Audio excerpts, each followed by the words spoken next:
یہ اللہ کی قدرت کا کرشمہ ہے کہ ان غریبوں کے حق میں فیصلہ آ گیا۔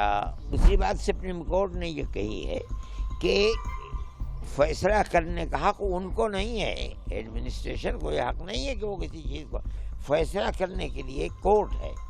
بہت اچھا فیصلہ ہے، غریبوں کے لیے بہت بڑا سہارا ہو گیا۔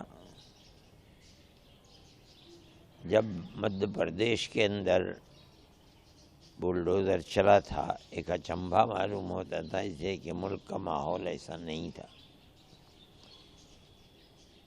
پھر وہ چیز چلنے لگی تو ہم کورٹ میں چلے گئے۔ سب سے پہلے جمعیت علماء ہی کورٹ میں گئی تھی۔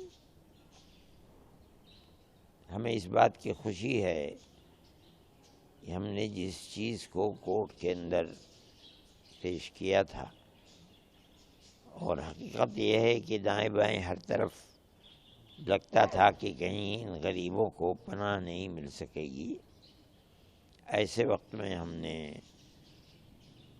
جمعیت علماء اپنی بساط کے مطابق جو کچھ کر سکتی تھی بہتر سے بہتر ہم نے وکیلوں کو پکڑا، انہوں نے ہماری مدد کی اور ہم نے کورٹ کے اندر اس کو داخل کر دیا۔ اس کے بعد لوگ آئے، چلتے رہے۔ ہمیں اس بات کی بہت خوشی ہے کہ کورٹ نے اپنے جس نظریے کو پیش کیا تھا فیصلہ دینے سے پہلے، اس نے ہمیں یہ بتایا کہ فیصلہ بہتر ہوگا اور غریبوں کے حق میں ہوگا، لیکن ہم کچھ کہہ نہیں سکتے تھے جب تک فیصلہ نہ آ جائے، ہم کیا بتائیں۔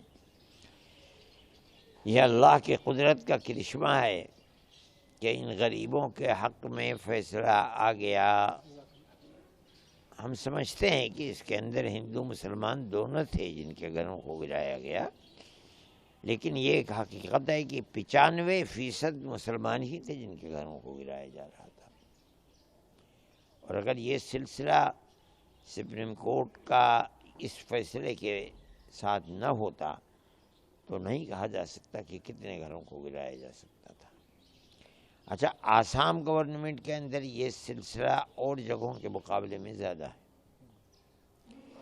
وہ کسی بھی جگہ پورے گاؤں مسلمانوں کو گرا دیتے ہیں اور بس ایک بات کہہ دیتے ہیں کہ یہ زمین تمہاری نہیں ہے۔ 100 سال سے 90 سال سے وہاں لوگ رہ رہے ہیں، گورنمنٹ کو معلوم ہے، گورنمنٹ نے بجلی دے رکھی ہے ان لوگوں کو، ان لوگوں کے کیس ہیں ان کے سامنے، وہ دیتے ہیں، چلاتے۔ اس کے باوجود بس ایک بات کہہ دی کہ ہم ان کو اجاڑ دیں گے، اس لیے کہ جنگل کی زمین کے اوپر ہے۔ ان کو موقع ملنا چاہیے۔ یہ بات بہت مضبوط ہے کہ بھئی تم 15 دن کا موقع دو، اس کے اندر وہ کورٹ جائیں گے۔ یہ 15 دن ہو سکتا ہے کہ وہ اس کو 15 مہینے تک کھینچ دیں، اور ہو سکتا ہے کہ 15 دن کے بعد گورنمنٹ کا فیصلہ ان کے حق میں آ جائے، لیکن یہ کسی کو موقع ہی نہیں دیتے ہیں۔ وہی صورت جو آسام کے اندر سالوں سے چل رہی تھی، وہی صورت یو پی اور مدھیہ پردیش اور اب دوسرے صوبوں کے اندر چلنے لگی۔ ابھی قریب میں بہرائچ لکھنؤ کے قریب ہے، وہاں کی صورتحال یہی ہو گئی۔